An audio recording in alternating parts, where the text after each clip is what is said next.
Welcome to target with दोस्तों, इस video में हम बात करने वाले हैं यूपी की भर्ती एजीटीए के बारे में। एजीटीए के लिए आज 18 तारीख को धरना प्रदर्शन हुआ था यूपीपीएससी। इसकी जानकारी पहले दे दी थी आप लोगों को। तो आज के धरना प्रदर्शन में क्या सार निकल के आया, क्या जानकारी मिली है, आज के धरना प्रदर्शन में आपको यहाँ पे पूरी जानकारी दी जाएगी। यूपीपीएससी की उप सचिव जी से वार्ता हुई है छात्रों की, तो उन्होंने 906 डाटा को लेकर क्या जानकारी दी है और एजीटीए का मामला मुख्यमंत्री योगी आदित्यनाथ जी तक पहुंचा और यूपीपीएससी एजीटीए विज्ञापन कब तक, आगे की रणनीति, पूरी जानकारी दी जाएगी। वीडियो को लास्ट तक पूरा देखें, पूरी बात समझ में आएगी। तो चलिए शुरू करते हैं वीडियो को। सबसे पहले यहाँ पे बात कर लेते हैं एजीटीए का मामला मुख्यमंत्री योगी आदित्यनाथ तक पहुंचा। तो आज के कई न्यूज़पेपर में ये खबर निकल के आई है दोस्तों। कृषि प्राविधिक सहायक भर्ती का मामला मुख्यमंत्री योगी तक पहुंचा। 3446 पदों पर महीनों से फंसी भर्ती, यूपीपीएससी में धरना प्रदर्शन आज।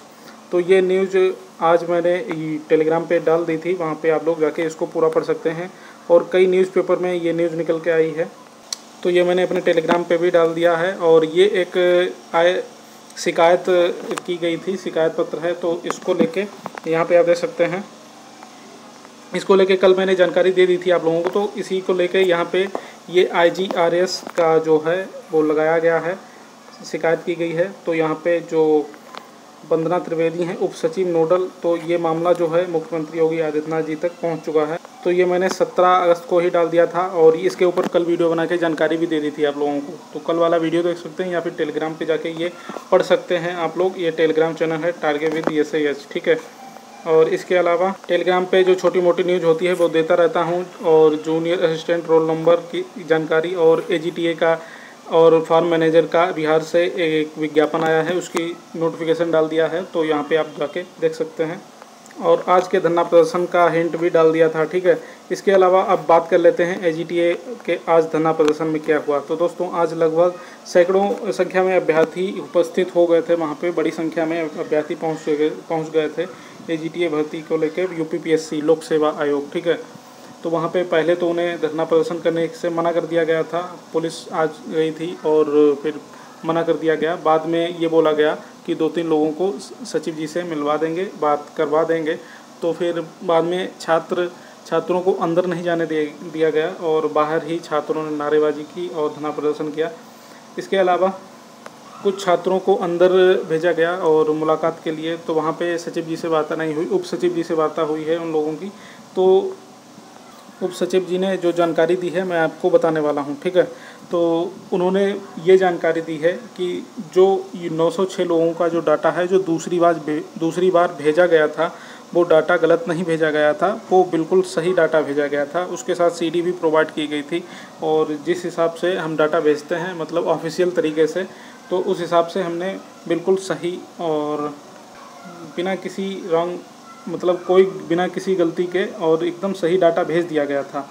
और इसके अलावा 16 अगस्त को एक मीटिंग हुई थी, शासन की बैठक हुई थी, उसमें ये एजीटीए का मुद्दा उठाया गया था और सभी जो भी अधिकारीगण इससे संबंधित हैं, तो उनको ये बोला भी गया था कि एजीटीए भर्ती का जो प्रॉब्लम है उसको जल्द से जल्द सॉल्व किया जाए।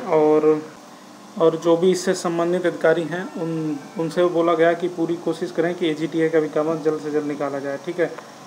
तो जो अपर मुख्य सचिव जी होते हैं शासन की तरफ से, उनके साथ बैठक हुई थी और जो यूपीपीएससी के जो उप सचिव जी हैं उन्होंने बताया कि ये जो मीटिंग हुई थी इसकी पूर्ण रूप से मुझे जानकारी नहीं है कि इसमें क्या क्या हुआ था, डिटेल में जानकारी नहीं है, लेकिन जो भी है उसमें एजीटीए से संबंधित मुद्दा उठाया गया था, ठीक है। और इसके अलावा उन्होंने जानकारी दी कि जो यूपीपीएससी के सचिव जी हैं और यूपीपीएससी के जो सचिव जी हैं, उन दोनों लोगों की वार्ता फ़ोन पे हो चुकी है, इस डाटा को लेके वार्ता हो चुकी है, ठीक है। और जो दूसरी बार डाटा भेजा गया था वो सही डाटा भेजा गया था। अब करना ये है कि जो एग्रीकल्चर डिपार्टमेंट है आपका, कृषि निदेशालय, तो वहाँ से जिस फॉर्मेट में NIC को डाटा चाहिए वहाँ से भेजा जाना है, ठीक है। तो ये जानकारी दी है और जितना जल्दी ये डाटा भेज दिया जाएगा उतना जल्दी आपकी भर्ती निकाल दी जाएगी और बिल्कुल सही डाटा भेजा जाए कृषि निदेशालय से, जिससे कि फ्यूचर मतलब आगे इस भर्ती को लेके कोई भी तरह की किसी भी तरह की कोई प्रॉब्लम ना हो, कोई कोर्ट केस ना हो और या कोई डाटा गलत ना हो, इस वजह से लेके आगे भविष्य में कोई दिक्कत ना हो, इसीलिए सावधानियां बरती जा रही हैं। और हमारी तरफ से यूपीपीएससी से ये डाटा जो है दूसरी बार में ही सही भेज दिया गया था। अब जो है कृषि निदेशालय से ही डाटा भेजा जाना है यूपीपीएससी को और एनआईसी को। तो इतनी जानकारी प्राप्त हुई है उप सचिव जी से, ठीक है, यूपीपीएससी के उप सचिव जी से। तो छात्रों को इतनी जानकारी प्राप्त हुई है, ठीक है। और इसके आगे आप लोगों को बता दें, आप लोग पूछेंगे कि एजीटीए का विज्ञापन कब तक आ सकता है। तो देखिए, जब तक ये डाटा वाली प्रॉब्लम नहीं सॉल्व हो पाती है तब तक ये एजीटीए का विज्ञापन आएगा। मतलब ये कहना बहुत ही मुश्किल है, क्योंकि जब तक डाटा का प्रॉब्लम बिल्कुल सॉल्व नहीं हो जाती तब तक ये यूपीपीएससी का विज्ञापन नहीं जारी करेगा, ये तो आपको पता है। इसके अलावा अब जो जानकारी आज प्राप्त हुई है यूपीपीएससी से, तो उस हिसाब से जो कृषि निदेशालय का काम बचा हुआ है, कृषि निदेशालय जितनी जल्दी ये डाटा भेज देगा यूपीपीएससी आयोग को, उतनी ही जल्दी आपकी भर्ती पे काम हो जाएगा और विज्ञापन जल्द से जल्द निकाल दिया जाएगा, ठीक है। तो आगे की रणनीति यही होने वाली है कि अब जल्द से जल्द कृषि निदेशालय में ही एक बार फिर से जितने भी छात्र हैं कृषि के छात्र, वहाँ पे जाना होगा और धरना प्रदर्शन करना होगा। या आगे क्या है, आगे की रणनीति क्या होगी, मैं आप लोगों को, जो भी आपके कृषि के छात्र हैं जो आगे की रणनीति तैयार करते हैं, उनसे विचार विमर्श करके आप लोगों को बता दूंगा। जो करना होगा आगे की रणनीति आगे बता दूंगा, ठीक है। इसके अलावा अगर ये डाटा वाली प्रॉब्लम जल्द से जल्द सॉल्व हो जाती है, आधे सितंबर तक भी अगर सॉल्व कर ली जाती है, तो अगला विज्ञापन पूरी संभावना है एजीटीए का ही हो सकता है, ठीक है, एजीटीए का ही हो सकता है।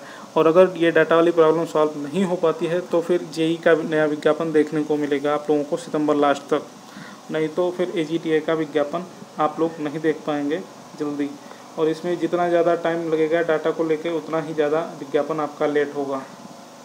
तो आज के धरना प्रदर्शन में जो जानकारी मिली मैंने आप लोगों को बिल्कुल बता दी शॉर्ट में। और इसके अलावा आप लोग ये टेलीग्राम चैनल जो है इसको ज़रूर ज्वाइन कर लीजिए, टारगेट विद ACH। तो बहुत सारी ऐसी न्यूज़ अपडेट होती हैं जिनकी वीडियो मैं नहीं बना पाता हूँ जल्दी में, तो वो मैं यहीं पे डाल देता हूँ। तो आप लोगों को यहीं पे छोटी छोटी न्यूज़ अपडेट और स्टडी मटेरियल सब कुछ मिलता रहेगा। तो आप लोग इस चैनल को टेलीग्राम पे जाके ज्वाइन कर सकते हैं, टारगेट विद ACH नाम से सर्च करके। इसके अलावा आप लोगों को और एक जानकारी देना चाहूँगा, जिन्होंने पीईटी 2023 का फॉर्म अभी तक नहीं भरा है तो वो लोग भर दें और अब लेट ना करें, क्योंकि वेबसाइट हैंग हो जाएगी, फिर आप लोग इसका फॉर्म नहीं भर पाएंगे। और पेट 2023 से भी आपकी जो है केन सुपरवाइज़र की वैकेंसी आनी है, ठीक है, केन सुपरवाइज़र गन्ना पर्यवेक्षक। तो आप लोग उसमें एक अच्छा स्कोर होना चाहिए आपके पास पीईटी का, तभी आप लोग उसमें अप्लाई कर सकेंगे, क्योंकि उसमें सिर्फ 1000 ही वैकेंसी होंगी, ठीक है, 1000 ही वैकेंसी होंगी। तो उसके लिए एक अच्छा स्कोर होना चाहिए, इसीलिए पीईटी का फॉर्म भर दीजिए। और एजीटीए की बात करें तो अभी इसका विज्ञापन आएगा और एग्ज़ाम होने में भी टाइम लगेगा, और संभवतः इसका एग्ज़ाम जो है वो लोकसभा इलेक्शन के बाद ही अब हो पाएगा एजीटीए का, अगर वैकेंसी अभी आ जाती है तो, ठीक है।